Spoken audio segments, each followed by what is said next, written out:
For over 2,000 years, one name has shaped history more than any other: Jesus Christ. He inspired great works of art, shaped laws, and motivated acts of charity.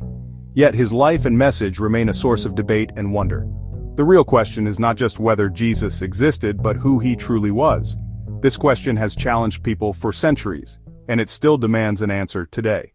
When we place Jesus alongside other major religious founders and historical figures, his uniqueness becomes strikingly clear. Many great teachers have offered wisdom, ethical codes, paths to enlightenment. Buddha taught a path to escape suffering. Muhammad delivered the Quran as a revelation from God. Confucius provided a framework for social harmony.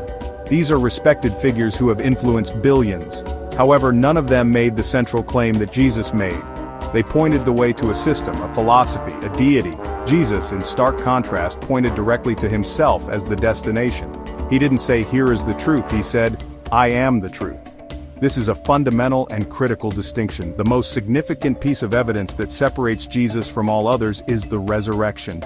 Many leaders have lived and died, their tombs are known and can be visited, but the followers of Jesus made a world-changing claim that after being publicly executed and buried, Jesus rose from the dead 3 days later. When we talk about love, we often think of the affection between family members, romance between partners, and loyalty between friends. This human love is powerful, but it is also often conditional. We love because we are loved in return. We love those who are like us or who are easy to love. It can be fragile, fading when circumstances change or when the person we love disappoints us.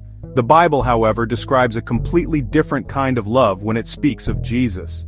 It describes a divine love, a love that is unconditional, sacrificial, initiated not by our worthiness but by his own character. This is a love that pursues us even when we are running in the opposite direction. The ultimate demonstration of this divine love is the cross.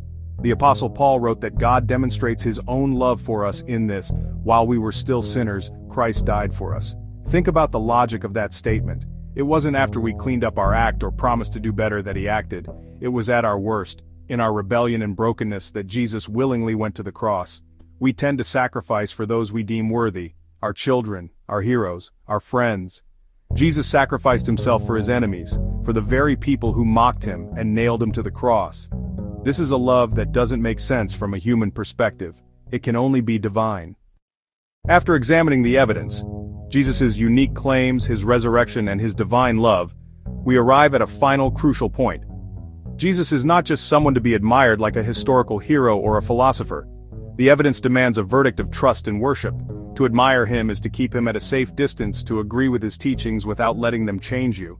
But Jesus didn't call for admirers, he called for followers. He invited people into a relationship of complete trust. This means relying on him not just for wisdom but for salvation itself. This means banking your entire life, your past, your present, and your eternal future, on who he is and what he has done for you. To say that Jesus is all in all means he is completely sufficient for every human need. In a world that tells us we need more success, more possessions, more approval, Jesus offers a radical alternative. He claims to be the living water that will quench our deepest thirst and the bread of life that will satisfy our deepest hunger. The evidence has been presented. Nothing else needs to be added.